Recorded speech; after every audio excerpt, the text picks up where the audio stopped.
This week, a band called TX2, though it may be pronounced T times 2. I'm not really sure and don't care enough to check. But anyway, they proudly posted to Twitter a clip from a recent song of theirs. It's a song meant to attack, among other people, the Republican governor of Tennessee. And they wrote in the caption, quote, "This is what punk is about. A year ago, we wrote a song and named it after a governor in Tennessee who was trying to pass laws banning drag shows / affecting gender-affirming care. We called out several governors by name to spread awareness. Hashtag punk, hashtag punk rock, hashtag LGBT, hashtag LGBTQ, hashtag drag queen, hashtag drag shows, hashtag rock."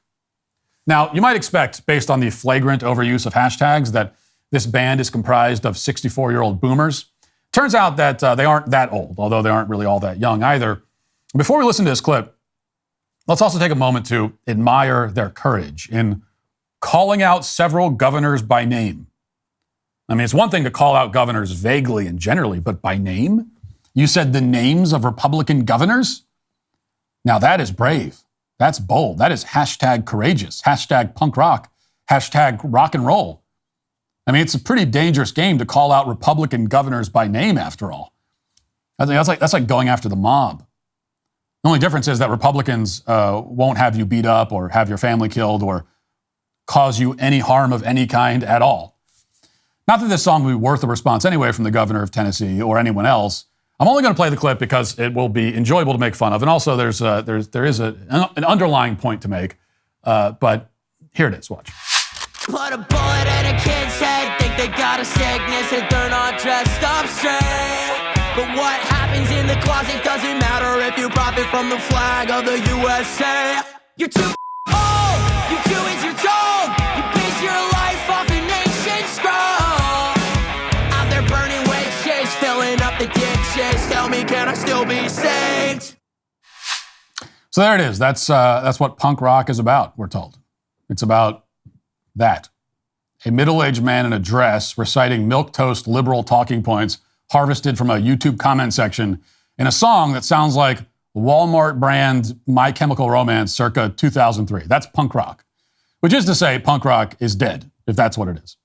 Now that song, by the way, is called No Love Like Christian Hate. And I tell you the name of it just in case you happen to have a terrorist imprisoned in your garage and you need to torture him to find out where he planted a bomb before it detonates and kills 10,000 people. That would be the only imaginable circumstance where anybody would want to play that song on purpose. And we don't need to harp on this fact. I mean, obviously it's a terrible song. It's the kind of thing that makes you envy the deaf.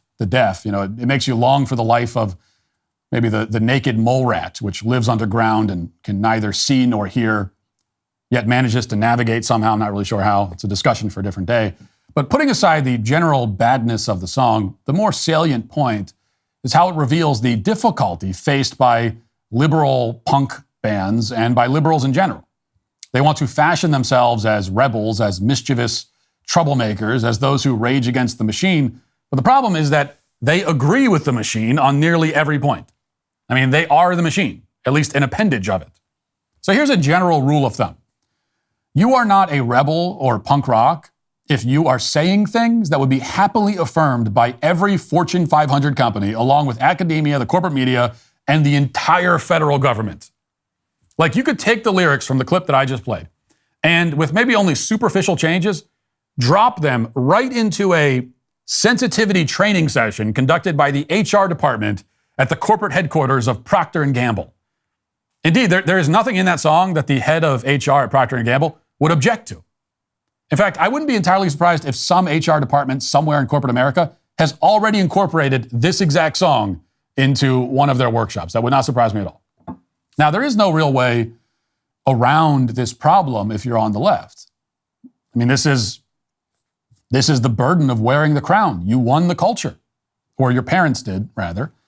And now everything you believe is exactly what is professed by the most powerful people in the country.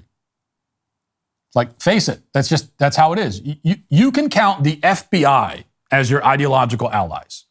You have the politics of a generic bureaucrat. Your whole ideological program could be found laid out in print inside a pamphlet in a middle school guidance counselor's office. And that's how thoroughly your ideology dominates the system. And this is nothing to lament exactly. It means you have power. It means you are the victors.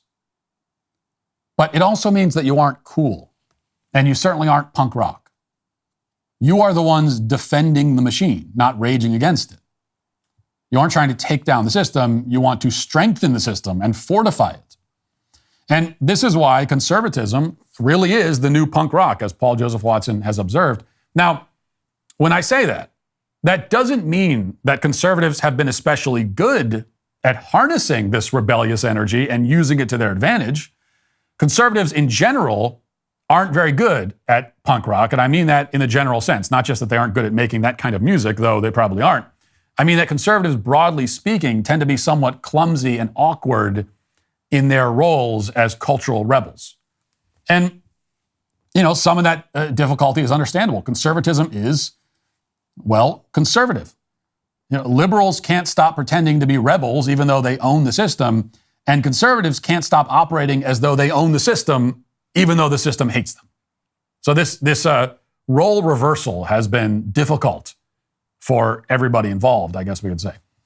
Be that as it may, you aren't going to hear any right-wing talking points from the HR department or any other department at any Fortune 500 company. It's not going to happen. There is no such thing as Procter & Gamble conservatism, though there is Procter & Gamble republicanism. That's only because liberals have won so thoroughly that their opposition party is a variation of themselves. Conservative principles, however, are outside the mainstream. They do challenge the system. You're not going to offend the system by cross-dressing and criticizing the Bible. You will offend it by professing belief in the Bible and in the so-called traditional gender roles that it affirms. Now, whether you can make a good punk rock song about that subject is a different question. Nobody really has successfully done it yet, but you certainly can't make a good one while delivering a lecture that would make Nancy Pelosi proud. And that's why the would-be punk rock band, whose name I've already forgotten, is today canceled. If you'd like to see what else I have to say, you can access my full show by going to dailywire.com or by going to the Matt Walsh Show Twitter page. Hope to see you there. Godspeed.